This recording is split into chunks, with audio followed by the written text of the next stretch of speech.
Okay, so now this is First Nephi chapter 6.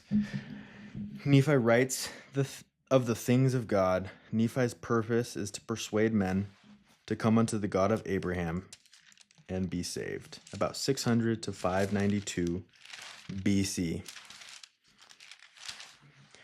This is a short chapter, so I'll probably do 6 and 7 together. And now I, Nephi, do not give the genealogy of my fathers in this part of my record, neither any time shall I give it after upon these plates which I am writing, for it is given in the record which has been kept by my father. Wherefore I do not write it in this work. For it sufficeth me to say that we are descendants of Joseph. And it mattereth not to me that I am particular to give a full account of all the things of my father, for they cannot be written upon these plates. For I desire the room that I may write of the things of God. And this is where Nephi shares kind of his purpose for writing, I think. He says, for the fullness of mine intent is that I may persuade men to come unto the God of Abraham and the God of Isaac and the God of Jacob and be saved. Wherefore the things which are pleasing unto the world I do not write, but the things which are pleasing unto God and unto those who are not of the world.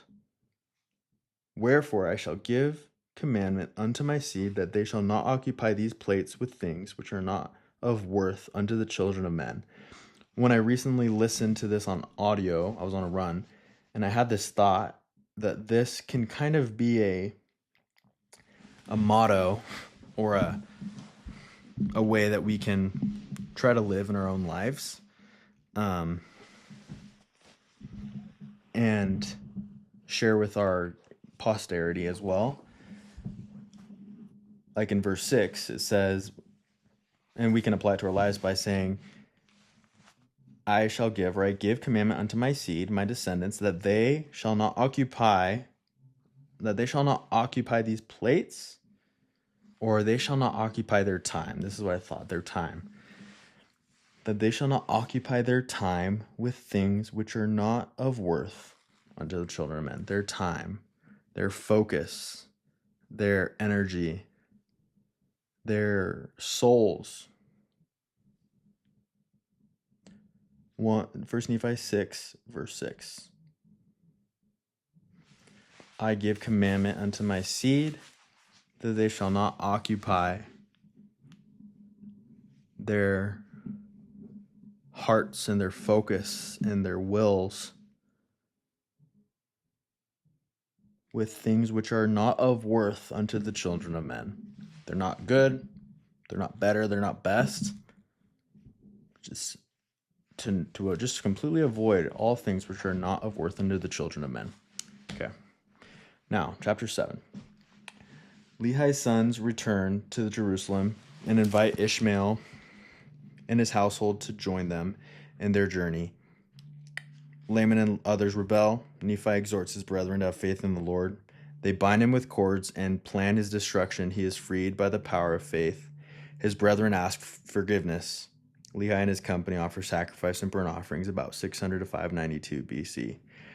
And now I would that ye might know that after my father Lehi had made an end of prophesying concerning his seed, it came to pass that the Lord spake unto him again, saying that it was not meet for him, Lehi, that he should take his family into the wilderness alone, but that his son should take daughters to wife, that they might raise up seed unto the Lord in the land of promise. And it came to pass that the Lord commanded him that I, Nephi, and my brethren should again return unto the land of Jerusalem and bring down Ishmael and his family into the wilderness. And it came to pass that I, Nephi, did again with my brethren go forth into the wilderness to go up to Jerusalem. And it came to pass that we went up unto the house of Ishmael, and we did gain favor in the sight of Ishmael, insomuch that we did speak unto him the words of the Lord. And it came to pass that the Lord did soften the heart of Ishmael, and also his household, insomuch that they took their journey with us down into the wilderness to the tent of our father. And it came to pass that as we journeyed in the wilderness, behold, Laman and Lemuel, and two of the daughters of Ishmael, and the two sons of Ishmael, and their families did rebel against us, yea, against me, Nephi, and Sam, and their father Ishmael, and his wife, and his 3 other daughters. And it came to pass, in the which rebellion they were desirous to return unto the land of Jerusalem. And now I, Nephi, being grieved for the hardness of their hearts, therefore I spake unto them, saying, yea, even unto Laman and unto Lemuel, behold, ye are mine elder brethren, And how is it that ye are so hard in your hearts and so blind in your minds that ye have need that I, your younger brother, should speak unto you, yea, and set an example for you? How is it that ye have not hearkened unto the word of the Lord? How is it that ye have forgotten that ye have seen an angel of the Lord? Yea, how is it that ye have forgotten what great things the Lord has done for us in delivering us out of the hands of Laban, and also that we should obtain the record? Yea, and how is it that ye have forgotten? This is the third time he's asked, how have you forgotten? That the Lord is able to do all things according to his will for the children of men, if it so be that they exercise faith in him. Wherefore, let us be faithful to him.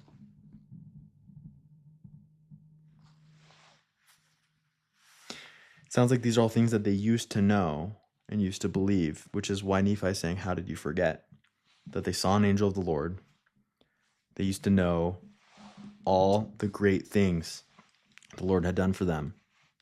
And what I would assume or presume to think this infers is that they knew the great things the Lord had done for them and acknowledged that he was the one that had delivered them out of the hands of Laban and allowed them to obtain the record.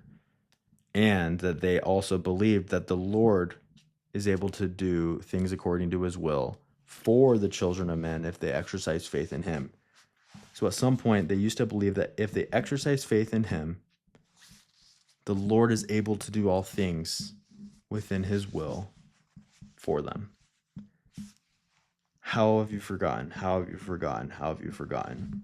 And then in 13, and if it so be that we are faithful to him, we shall obtain the land of promise, and ye shall know at some future period that the word of the Lord shall be fulfilled concerning the destruction of Jerusalem, for all things which the Lord hath spoken concerning the destruction of Jerusalem must be fulfilled. For behold, the Spirit of the Lord ceaseth soon to strive with them, for behold, they have rejected the prophets. Reject the prophets equals the Spirit of the Lord ceaseth to strive with us. And Jeremiah they cast into prison. D14D. That's in Jeremiah 37:15. And they have sought to take away the life of my father, insomuch that they have driven him out of the land. Now behold, I say unto you that if ye return unto Jerusalem, ye shall also perish with them. And now if ye have choice, go up to the land, and remember the words which I spake unto you, that if ye go, ye will also perish. For thus the Spirit of the Lord constraineth me that I should speak. And it came to pass that when I, Nephi, had spoken these words unto my brethren, they were angry with me. And it came to pass that they did lay their hands upon me. For behold, they were exceedingly wroth, and they did bind me with cords, for they sought to take away my life, that they might leave me in the wilderness to be devoured by wild beasts. They had decided they wanted to have him die. They wanted to kill him. But it came to pass that I prayed unto the Lord, saying, O Lord, according to my faith which is in thee, wilt thou deliver me from the hands of my brethren? Yea, even give me strength that I may burst these bands with which I am bound. That was what he prayed for, that he could just break them, that he could just become like the Hulk, just rip through whatever is containing him. But in 18 it says, and it came to pass that when I had said these words, behold, the bands were loosed from off my hands and feet. So he didn't get bigger and stronger. The bands became looser. Maybe not as dramatic as Nephi was hoping for, but got the job done. And it says, and I stood before my brethren, and I spake unto them again. Sometimes I think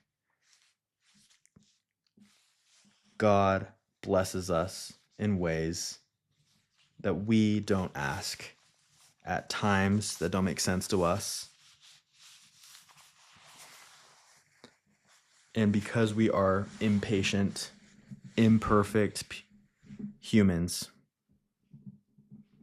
at least I'm very impatient at times, it can seem like the blessings always either never come or hasn't come yet, or it's always slower than we hope.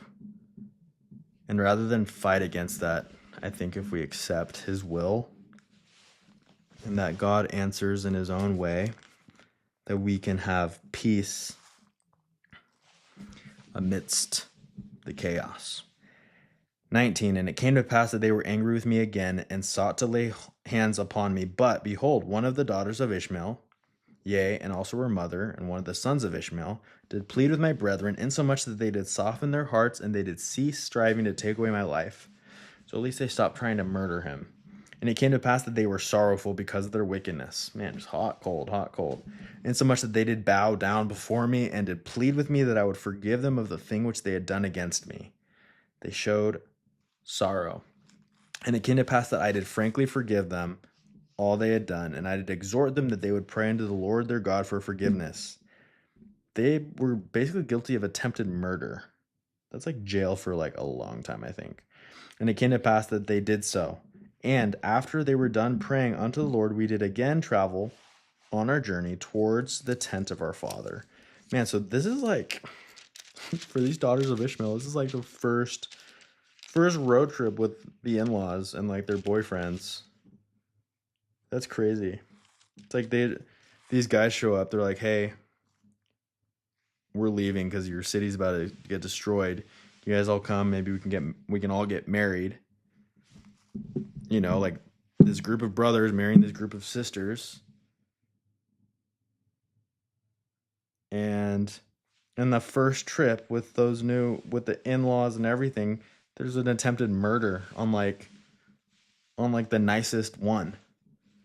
So if you're like dating Laman or Lemuel, you're probably like,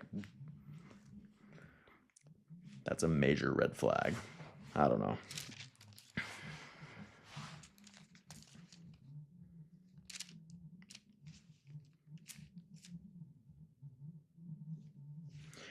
And it came to pass that we did come down unto the tent of our father. And after I and my brethren and all the house of Ishmael had come down unto the tent of my father, they did give thanks unto the Lord their God, and they did offer sacrifice and burnt offerings unto him.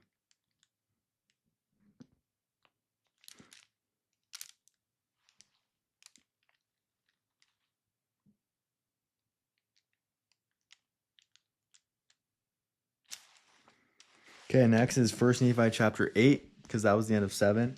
And 8 is awesome because that is when Lehi sees a vision of the tree of life. So that will be awesome.